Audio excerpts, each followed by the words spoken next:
so much for taking the time to be with us today. Just by way of a quick introduction, my name is Logan McCoy, and I'm the Vice President of Services here at CCB Technology.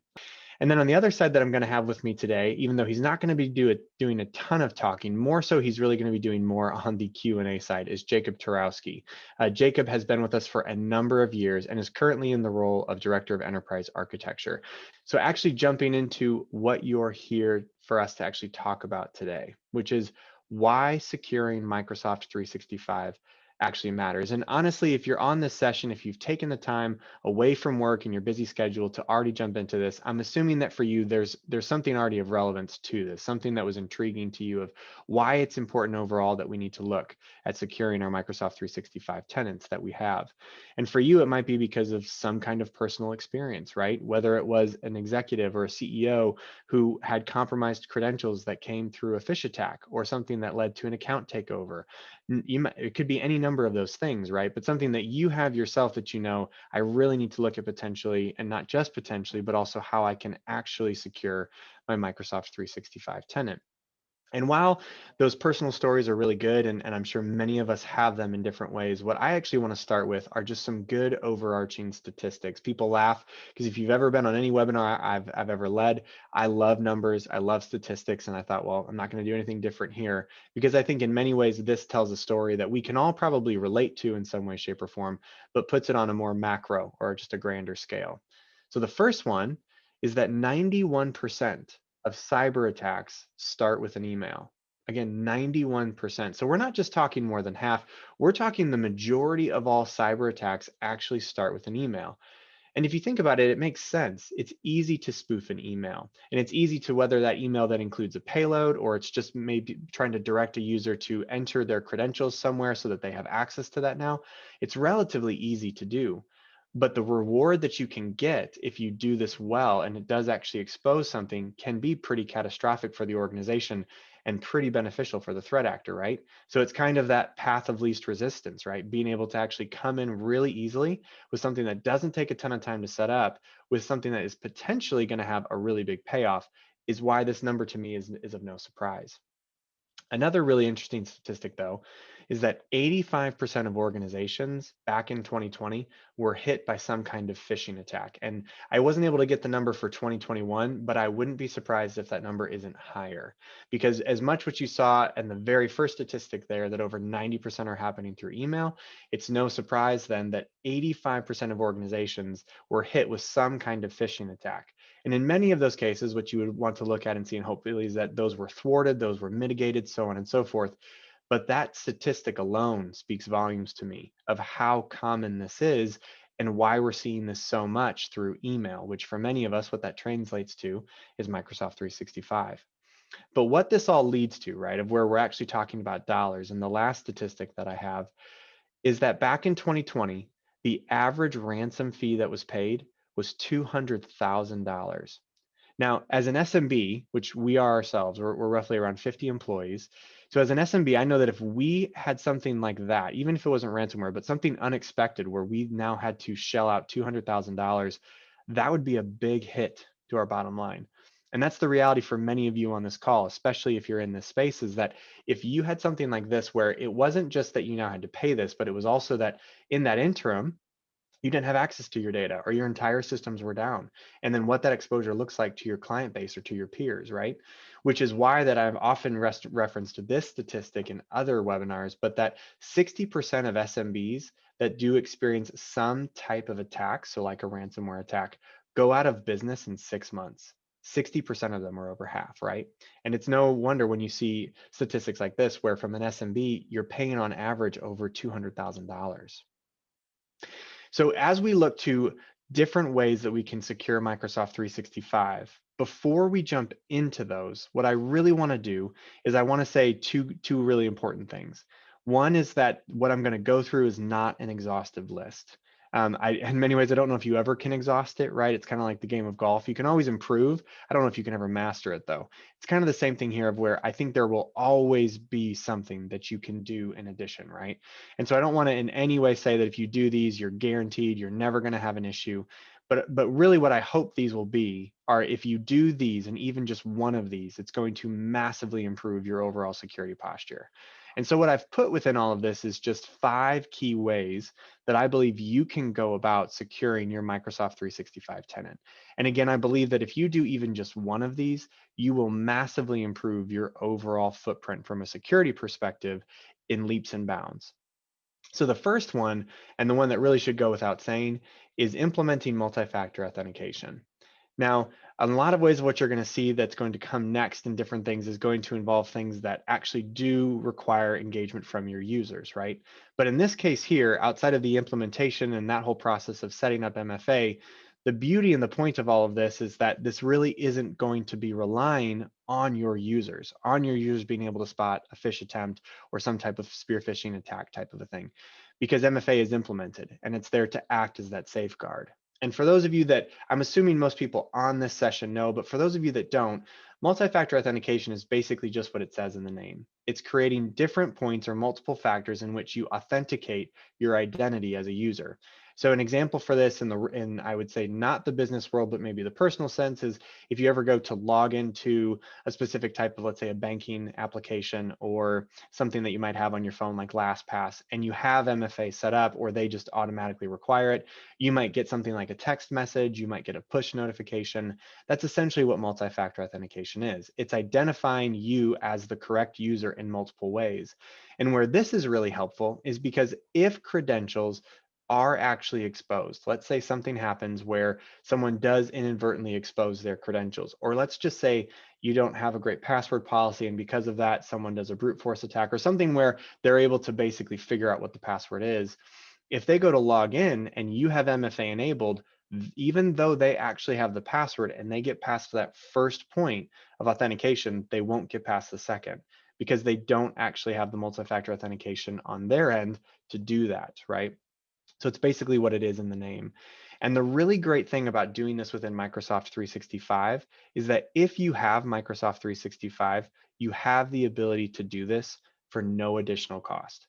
Unless you look to engage someone like CCB where we can come and help set that up for you, which a lot of organizations have been doing, and I'll speak to that in a moment as to why over this last year.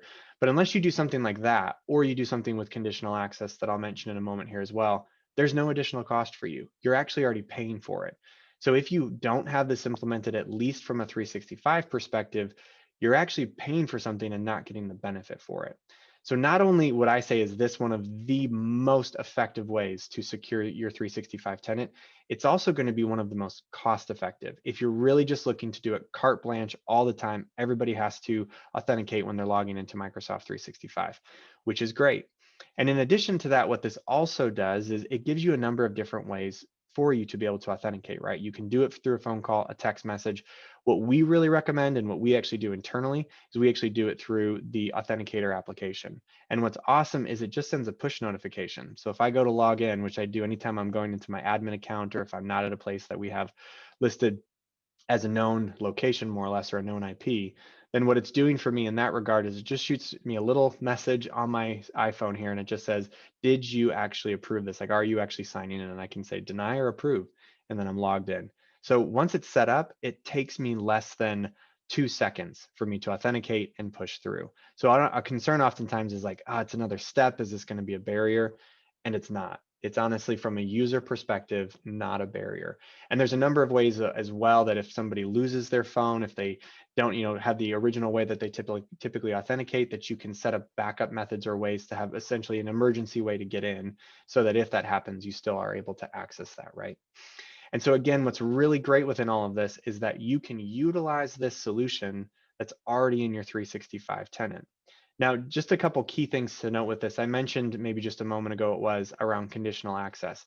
And this is something where if this is what you want, because you don't want a user to have to authenticate every time they're logging in, then you can set up something called conditional access. And basically what that allows for is for you to put conditions in place that when a user is accessing either from a location, device, whatever you want it to be, that they're either not prompted or are prompted within a certain number of days, whatever you want that to be, so that they're only being prompted to authenticate when you would actually want them to. So a really good example I can give to you, because we're using conditional access, is anytime I'm here because I'm actually at one of our offices right now, I am not prompted to log in. Now I am under my admin account, because no matter what, no matter where I am, because it's an admin account, I have to authenticate that way. But as my general user account, my normal domain, I don't. So because I'm here, every time I log in, I do not have to authenticate. However, if I'm doing it from home, a coffee shop, elsewhere, then at some points, if I'm doing it from home, it will cache it for a little bit, which is great because I don't have to do it every time. But fairly consistently, I'm having to authenticate in that type of fashion.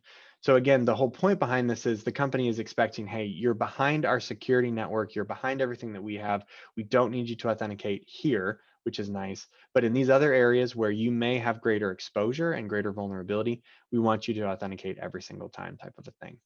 The one thing with conditional access is that depending on what plan you have in 365, you may have to purchase at least the licensing to be able to allow for that, which at a minimum is going to be the Azure P1 licensing, just as a quick note within all of that, which as a nonprofit is still it's a fairly minimal expense, but it's still an expense that I just wouldn't that to be a surprise or a gotcha for you in that side of the house. But if you're looking to do MFA and looking to do it just within 365, what they have built in natively is great. The other thing that I want to mention is that a lot of organizations are actually implementing MFA even beyond just Microsoft 365. And a lot of this has come from not just necessarily the organizations wanting to do it, but they have to do it because their cybersecurity insurance policy requires it. And if you haven't seen this yet, I'd be willing to bet a lot of money that on your renewal that's coming up, whenever it is, you will see this, right? And oftentimes the insurance companies are willing to work with you and give you a grace period, but the expectation is you will have MFA implemented. And in many cases, what they're requiring actually goes well beyond just doing it within 365. And so in the situation where you have to implement MFA and you have to do it beyond 365, there are great solutions out there that will do MFA, not just for 365, but also for any of those other key areas that are either required by your cybersecurity insurance policy or just that you want to do in general, right? Which is great because then you're not dealing with multiple authentication apps or protocols or processes. It's kind of one app to rule them all in that sense. And there's some great solutions out there. So by far and away, one of the first ones that I always recommend is implementing multi-factor authentication. The next one, and this one really does involve your users, is implementing a solution that will do phish simulation and awareness and training.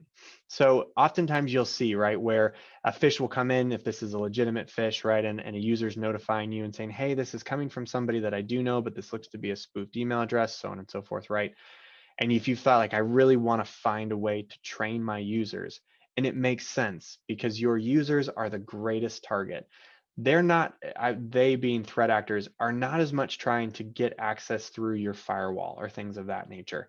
They're trying to get it through your users. And so one of the greatest things you can do as you see your users are being attacked is train them to be aware, to have a good mindset, to think twice before they click on a link, those types of things, which oftentimes in many cases, which we've seen in most areas of life, just comes down to awareness and training.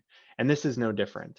So what's great about this type of solution, whether you're doing it through KnowBe4 or you're doing it through Barracuda, or Microsoft even has some built in natively, is where you would create a cadence, whether that's on a monthly basis, a quarterly basis. We see it done a number of different ways, where you are sending out those phish simulations, and they could be to things that are really relevant for you.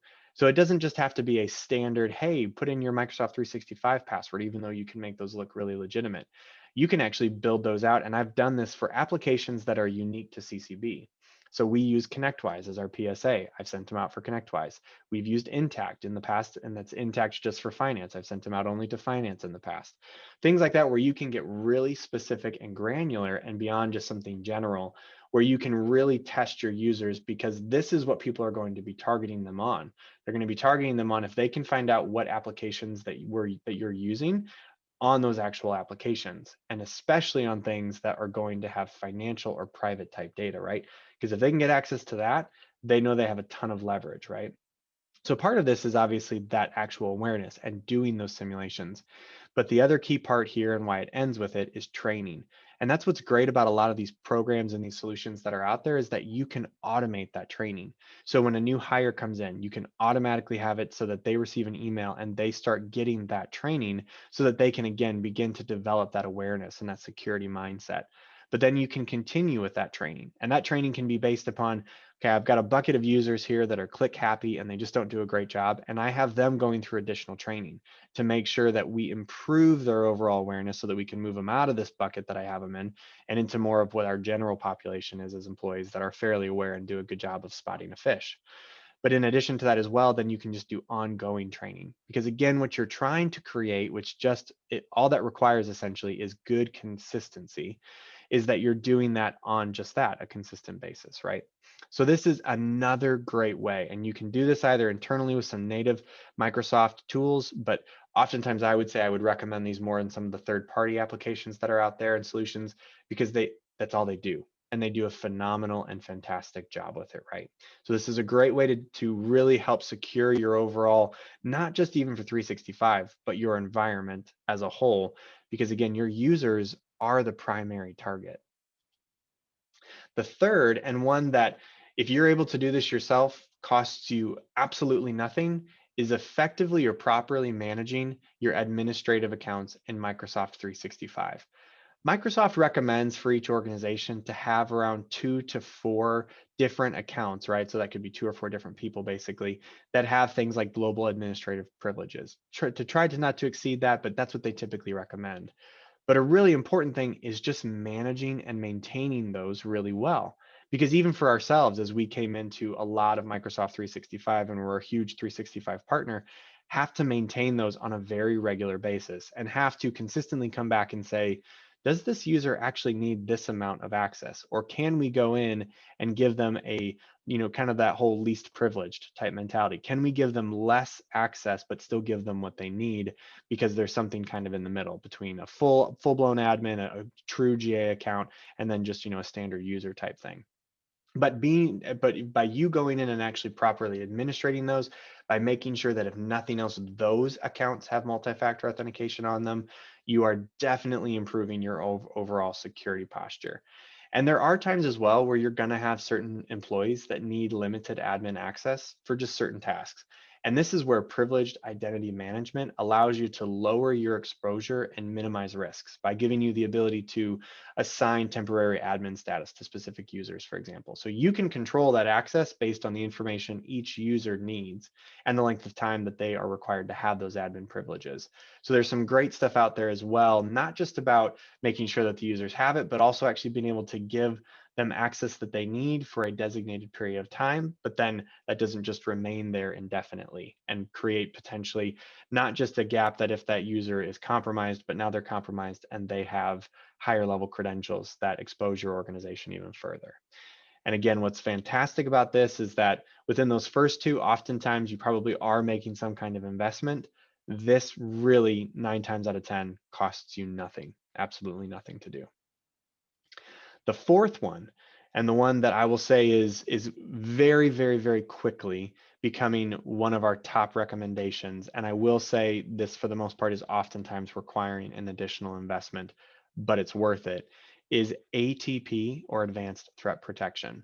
Now, ATP, and whether you're looking at Microsoft natively or you're looking at a different solution that's more third-party based, oftentimes what this does is it combines behavioral, heuristic, and sandboxing technologies, because what they're trying to do is protect against 0-hour and targeted attacks.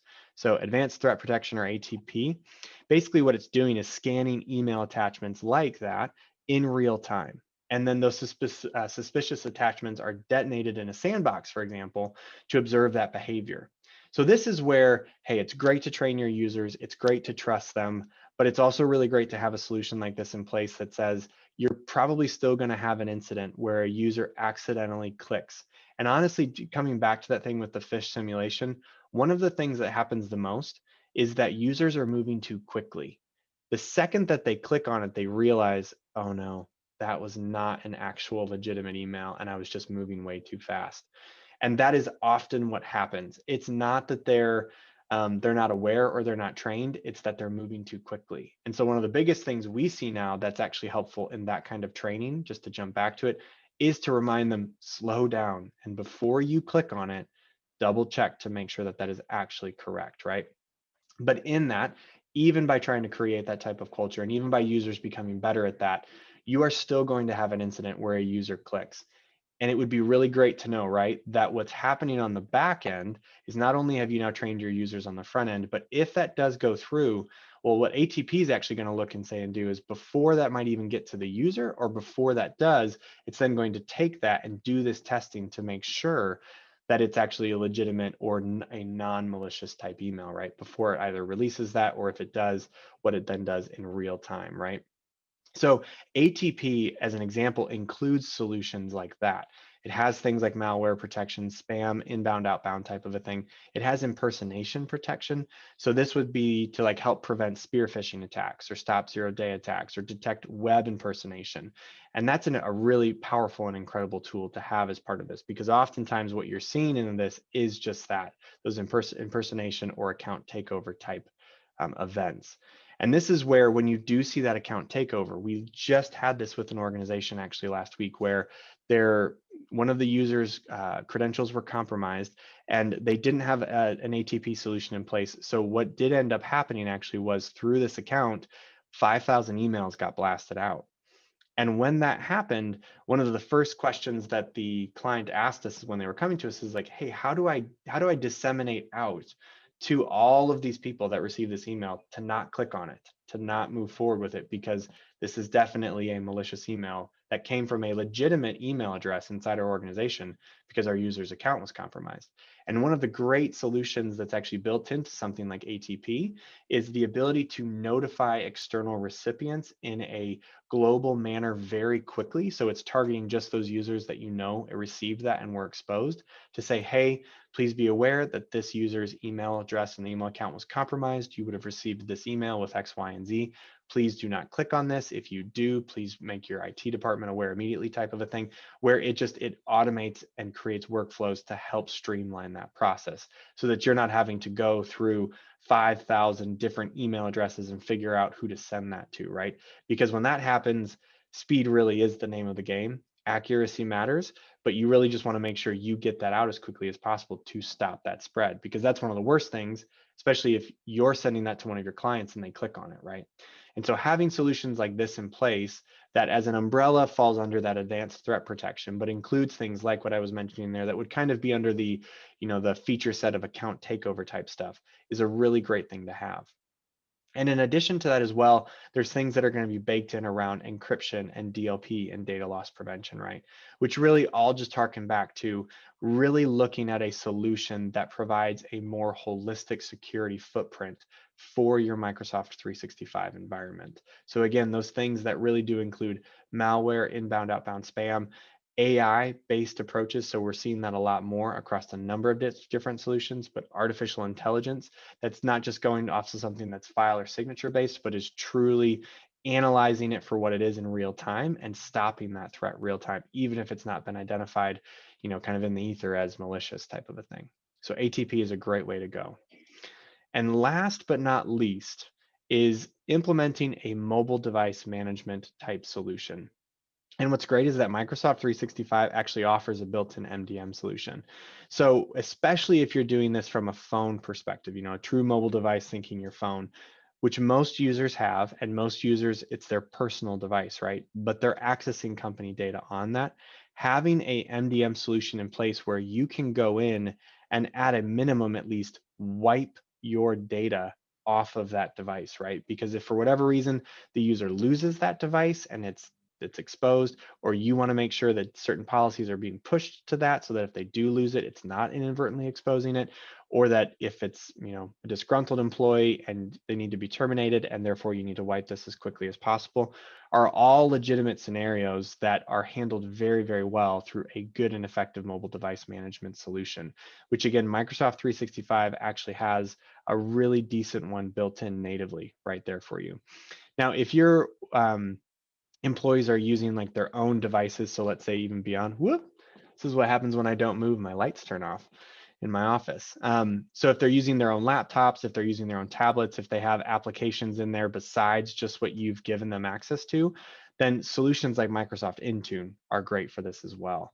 But again, because of what's happened over the last 2 years and how many users now are using their own device or are using their phone, having a good and effective mobile device management solution in place is paramount to protecting not just those users and those devices, but your own organization and your own organization's data.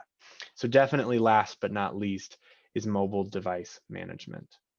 Now, within all of that here, just kind of summing those up again, as you can see, this is not meant to be in any way, shape, or form really an exhaustive list. And hopefully what this is also trying to do here is to not overwhelm you. Because again, if you take any one of these and you implement it, I really do believe and know you're going to improve your security posture in a massive way, right?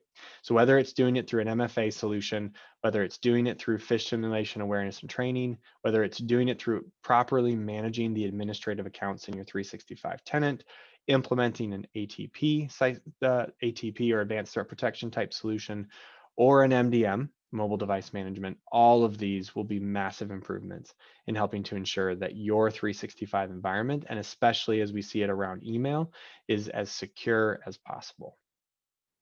So with that, what I want to turn it over to now is to do just a brief Q&A.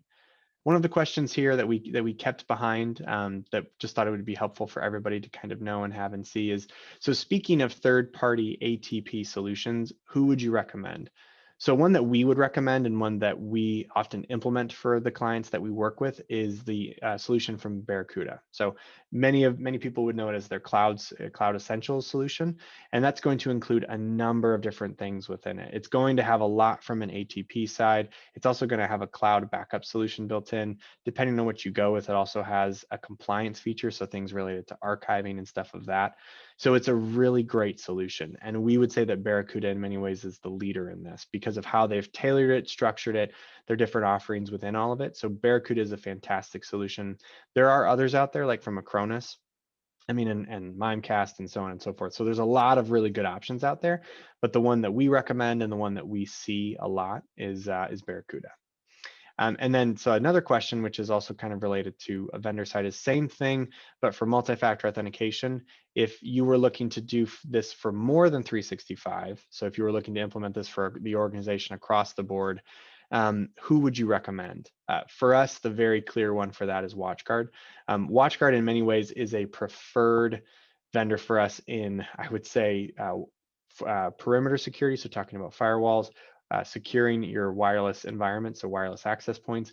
And they've really done a ton in the last, I'd say 2 years around the endpoint side as well. They purchased Panda, which is a great endpoint solution from a security side. And then they also started and came out with AuthPoint, which is their MFA solution.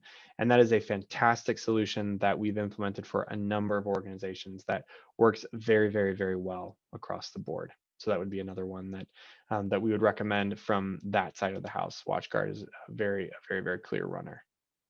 So Jeremy has a question here of, I use Microsoft Authenticator. Oh, Jacob, I'll let you answer this one here in a second.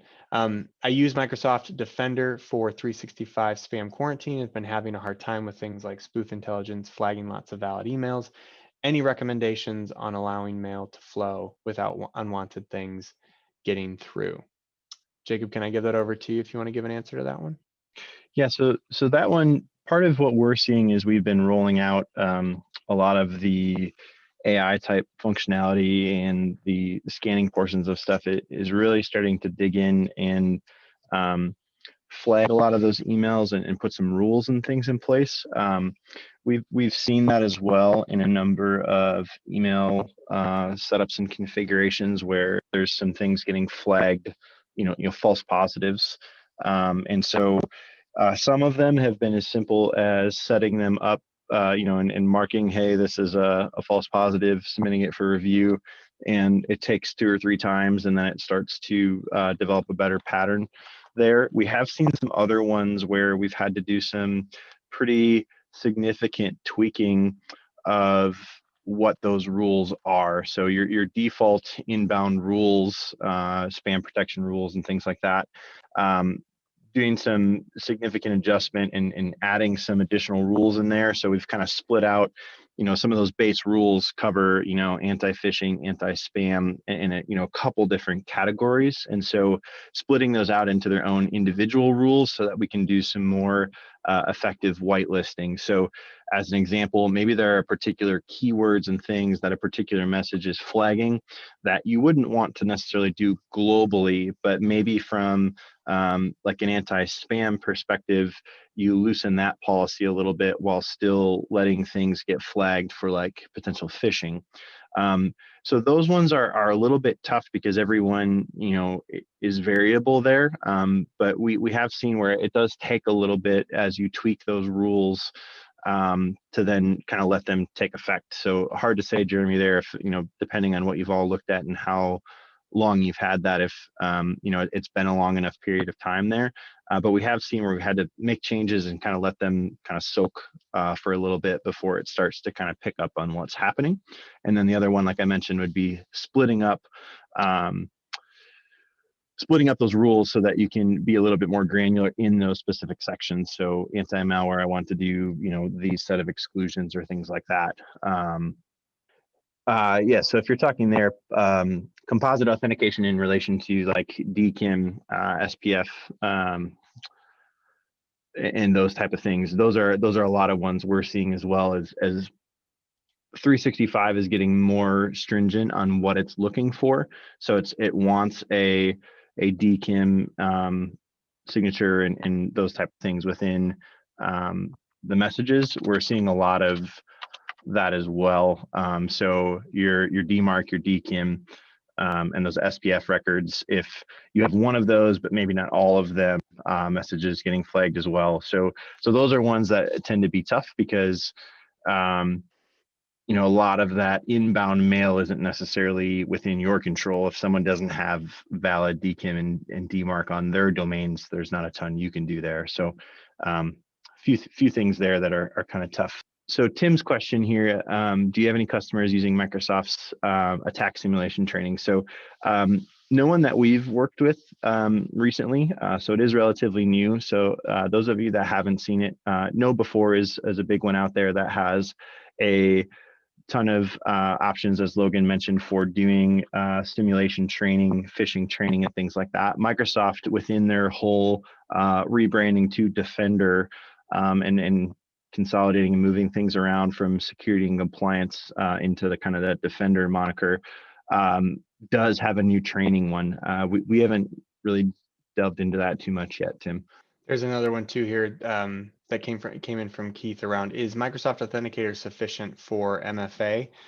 Keith, the really quick answer, which probably isn't as helpful as it probably, I would say it depends, right? If it's where you're only looking to implement MFA from a 365 perspective, we're not looking at the entirety of your organization, I would say it's definitely more than sufficient, and it works really, really well. Honestly, of course, that's not knowing what other types of policies or compliance that you may need to have or adhere to and all of that. But the Microsoft Authenticator is actually the recommended solution as that additional point of authentication when you're doing it within the Microsoft 365 platform. So from a sufficiency, how well it works, all of that, definitely more than enough when it comes to just looking at it through the lens of 365. And again, what's great about that is there's not just a cost from the 365 part, but the Authenticator is a fairly simple download on the end user's device. And then again, that's where you can give that option of choosing what and how they want to be notified of that and how they want to authenticate, right? Most of us and how we've implemented it internally is to do it by a push notification,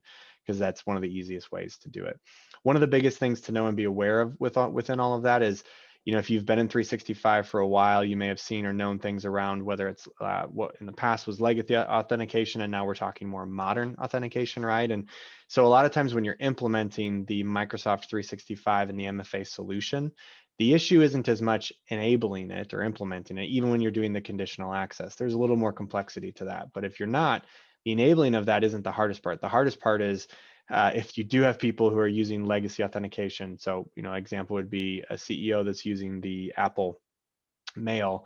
app instead of the Outlook, for example, right, or things of that nature, you can't utilize those when you start to implement things like Modern Auth, which is tied into some of the MFA type stuff. And so it's working through, you're not just dealing now with implementing this, but also with the key applications that people have used mainly on their mobile devices, and they really can't use those anymore, as an example.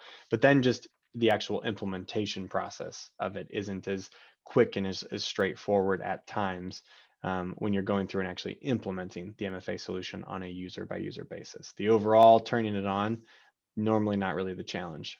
But a lot of what we help our clients with is working through the training of how to do it, how to train your users, how to support them, kind of a thing. That's where we're providing a lot of that support. Yeah, there's a couple other ones here for MFA. So there was one around WatchGuard. So the WatchGuard product that Logan mentioned is WatchGuard AuthPoint, and that is a multi-factor authentication product similar to the multi-factor capabilities that are in 365. So Duo, the Google Authenticator app, all of those apps are providing some type of functionality when it comes to OTP or one-time passwords. They can all a lot of times scan a QR code, and they're syncing up then without going too deep into what's happening there with the seeding of it, but and generate those one-time passwords.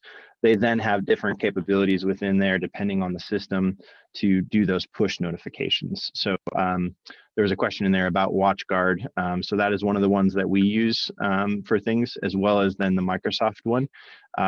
Tying into the Microsoft multi-factor authentication side, there was a question on the licensing piece. So what Logan was mentioning there for the multi-factor part. So there's a couple different pieces of the backend configuration for Office 365, one of which is Azure Active Directory. And when you set up Microsoft 365, which most people are associating with the email side of things, there's a backend component there for Azure Active Directory. And that as an identity provider is what's really then kind of linking and tying in your Office or your multi-factor authentication. So the base licensing for Microsoft 365, as well as then kind of that backend Azure AD, your base licensing is going to get you sort of your standard multi-factor authentication, where when you're signing in, you're going to get prompted for a second factor, whether that be a push notification or then a one-time password that you're entering in there. So that's included by kind of default within both Microsoft, as well as if you just signed up for Azure Active Directory as an identity provider and use that for other integrations and single sign-on type things. Less common, but it's still available. As soon as you start talking about conditional access, where we're setting up and saying, hey, based on where you're coming from, we want to prompt for MFA or we don't want to prompt for MFA. There is a very, very basic configuration in there that you can do some of that without any additional licensing, but to really get anything of true kind of conditional access where you're saying, hey, based on these conditions, so where they're coming from, possibly what device they're coming from. So you could get as granular as treating a mobile device differently from a desktop or a laptop, what they're accessing. So if for some reason you wanted to prompt for something like Outlook, but not for OneDrive type access, so the different services within the 365 suite, that type of conditional access then requires additional licensing. So those are Azure P1 or Azure P2 licensing to get those full-fledged conditional access capabilities there. Or as we mentioned with things, Logan said, for your administrative type accounts. So our day-to-day type accounts are subject to a conditional access policy that says if we're coming from a CCB office, we can just sign in with our username and password. We're not prompted for MFA. If we're outside the office, our standard users get MFA. However, if you're accessing anything with administrative privileges, doesn't matter where you're coming from, you always get MFA. Those type of rule sets are what fall. The latter part of administrative access is what falls under conditional access then. I think that takes care of all of the questions that we had right now. So those are some great. Thank you so much for watching this video. Please like and share it if you found value.